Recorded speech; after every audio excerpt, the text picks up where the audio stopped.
दोस्तों, बिहार चुनाव और आने वाले वक्त में होने वाले कई राज्यों के चुनावों से पहले बीजेपी का एक बड़ा डर सामने आया है। डर इस बात का है कि कहीं चुनाव में किसी न किसी तरह जीत दर्ज करने का उसका भेद खुल न जाए। भेद खुलने का डर बीजेपी को बिहार में भी है। इसीलिए चुनावों के कुछ महीने पहले उसने अपने 7 विधायकों को नीतीश सरकार में मंत्री बना दिया है और अपना दबदबा कायम करने की कोशिश की। गौर करने वाली बात यहां यह भी है कि मंत्रिमंडल विस्तार का यह फैसला मोदी और जेपी नड्डा की बिहार यात्राओं के बाद हुआ है।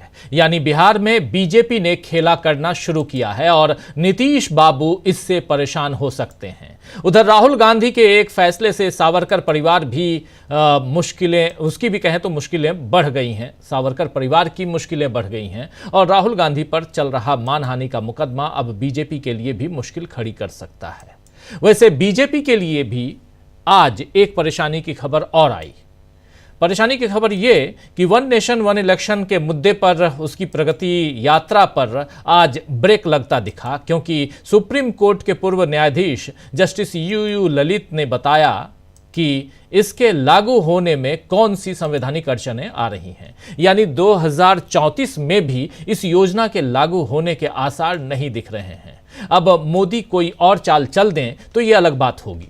वैसे भी बीजेपी तरह तरह की चालों से ही चुनाव जीतते आई है, आप जानते हैं। और आप ये भी जानते हैं कि चुनाव में जमीनी माहौल कैसा भी रहे, पत्रकारों का आकलन कुछ भी हो, हमारा आपका आकलन कुछ भी हो, एग्जिट पोल और ओपिनियन पोल कुछ भी आंकड़े दें, लेकिन बीजेपी वाले कहते हैं कि जीतेगा तो मोदी ही, आएगी तो सरकार हमारी ही।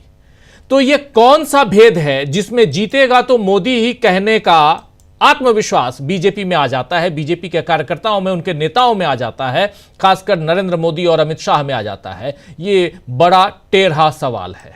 इसका जवाब ढूंढने की कोशिश में जब विपक्ष चुनाव आयोग से सवाल करता है तो वो तारीख पर तारीख देता है।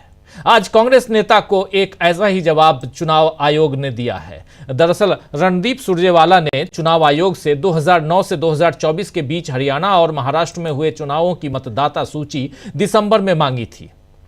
जरा गौर फरमाइए दोस्तों, 2009 से 2024 के बीच हरियाणा और महाराष्ट्र में हुए चुनावों की मतदाता सूची। यह भी नहीं कह रहे हैं कि 2024 से 2025 के बीच या 2019 से 2024 के बीच। 2009 जिस समय देश में यूपीए की सरकार थी, उस समय से 2024 के बीच हरियाणा और महाराष्ट्र के चुनावों की मतदाता सूची महोदय हमको दे दीजिए। ये बात मांगी गई, ये बात कही गई दिसंबर महीने में। लेकिन हुआ क्या? आयोग के पास, चुनाव आयोग के पास ये मतदाता सूची हर समय तैयार रहती है, आप जानते हैं। लेकिन इसके बावजूद आयोग ने बहाने बताते हुए आज दिल्ली हाई कोर्ट में बताया है कि वो 3 महीने में फैसला लेगा कि कांग्रेस सांसद रणदीप सुरजेवाला को मतदाता सूची देना है या नहीं देना है। 3 महीने में फैसला लेगा और अभी 2 महीने लगा दिए। दिसंबर में मांगे, जनवरी फरवरी, तो 5 महीने ऐसे बिता दिए। तो हरियाणा और महाराष्ट्र की मतदाता सूचियों में गड़बड़ी की काफी शिकायतें चुनाव के दौरान आई थी, आप जानते हैं। लेकिन चुनाव आयोग ने उन पर कोई ध्यान नहीं दिया। हाई कोर्ट के justice Jyoti Singh, high court में जस्टिस ज्योति सिंह हैं और उन्होंने इलेक्शन कमीशन ऑफ इंडिया के वकील की दलील को रिकॉर्ड किया है, जिसमें वकील ने कहा है कि चूंकि यह मामला 2009 से संबंधित है, इसलिए फौरन फैसला लेना संभव नहीं होगा। उन्होंने 3 महीने का समय मांगा है। दिसंबर में दी गई याचिका पर जवाब देने में चुनाव आयोग ने 2 महीने लिए और अब फिर 3 महीने का वक्त मांगा है। यानी चुनाव आयोग शायद लिस्ट देना ही नहीं चाह रहा है, क्योंकि मतदाता सूची की हकीकत बाहर आई तो न जाने कितने भेद खुलेंगे। वैसे बिहार में बीजेपी का भेद खुल ही चुका है दोस्तों। आज 7 बीजेपी विधायकों ने मंत्री पद की शपथ ली। कृष्ण कुमार मंटू, विजय मंडल, राजू सिंह, संजय सारावगी, जीवेश मिश्रा, सुनील कुमार और मोतीलाल प्रसाद, इन 7 ने मंत्री पद की शपथ ली। विधानसभा चुनाव से ठीक पहले इस मंत्रिमंडल विस्तार को जानकार बीजेपी का बड़ा दांव मान रहे हैं। विश्लेषक जो हैं वो कहते हैं बीजेपी का ये बड़ा दांव है, क्योंकि 8 महीने बाद चुनाव है। लेकिन ये नीतीश कुमार के ऊपर भरोसे की कमी को दिखा रहा है, क्योंकि निशांत के जरिए नीतीश को सीएम बनाने की सिफारिश बार बार हो रही है और बीजेपी अब अपना दबाव बनाने की कोशिश में है। और ये 7 के 7 जो विधायक मंत्री बने हैं, 7 बीजेपी से हैं। 7 में से 4 मंत्री मिथिलांचल से बने हैं। और ये गौर करने वाली बात है कि और वहीं सीमांचल से सिकटी के भाजपा विधायक विजय कुमार मंडल को भी मंत्री बनाया गया है। सीमांचल में अति पिछड़ा वोट बैंक पर सेंधमारी की यह कोशिश की गई है। विजय कुमार मंडल केवट जाति से आते हैं और इसी तरह कृष्ण कुमार मंटू हाल ही में कुर्मी एकता रैली को लेकर चर्चा में आए थे। पटना की इस रैली के तुरंत बाद कृष्ण कुमार मंटू को मंत्रिमंडल में शामिल होना यही दर्शाता है कि बीजेपी अपना नीतीश कुमार तैयार कर रही है। वो भी कुर्मी है, ये भी कुर्मी है। और कृष्ण कुमार मंटू को क्या उनमें क्या नीतीश कुमार का अक्स देख रही है बीजेपी? खैर, अब नीतीश कुमार को शायद थोड़ा और सावधान होने की जरूरत है। इसी तरह वन नेशन वन इलेक्शन पर भी सावधानी से बढ़ने की जरूरत है, क्योंकि जेपीसी की बैठक में पूर्व जस्टिस यू ललित ने कहा है कि एक देश एक चुनाव को लागू करने के लिए राज्य विधानसभाओं के कार्यकाल में कटौती नहीं की जा सकती है। अगर ऐसा किया गया तो यह संविधान के मूल ढांचे का उल्लंघन करना होगा।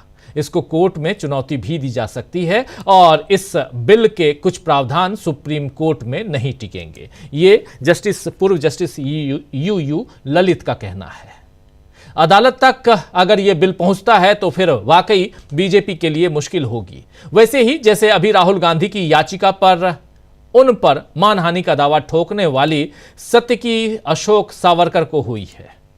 दरअसल हाल ही में राहुल ने पुणे की अदालत में एक याचिका दी थी कि इसे समन ट्रायल में बदला जाए ताकि वो कुछ ऐतिहासिक दस्तावेज सबूत के तौर पर कोर्ट में पेश कर सकें। लेकिन सत्यकी सावरकर ने राहुल गांधी की याचिका पर आपत्ति जताई है।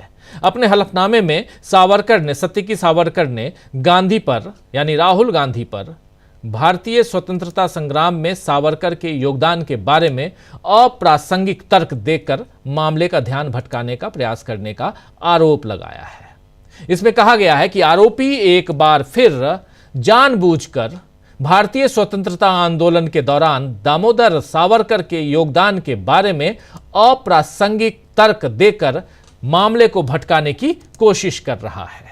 सवाल यह है दोस्तों कि अगर राहुल गांधी ऐसी कोई कोशिश कर रहे हैं तो फिर अदालत उस कोशिश को पहचानने में सक्षम तो है ही।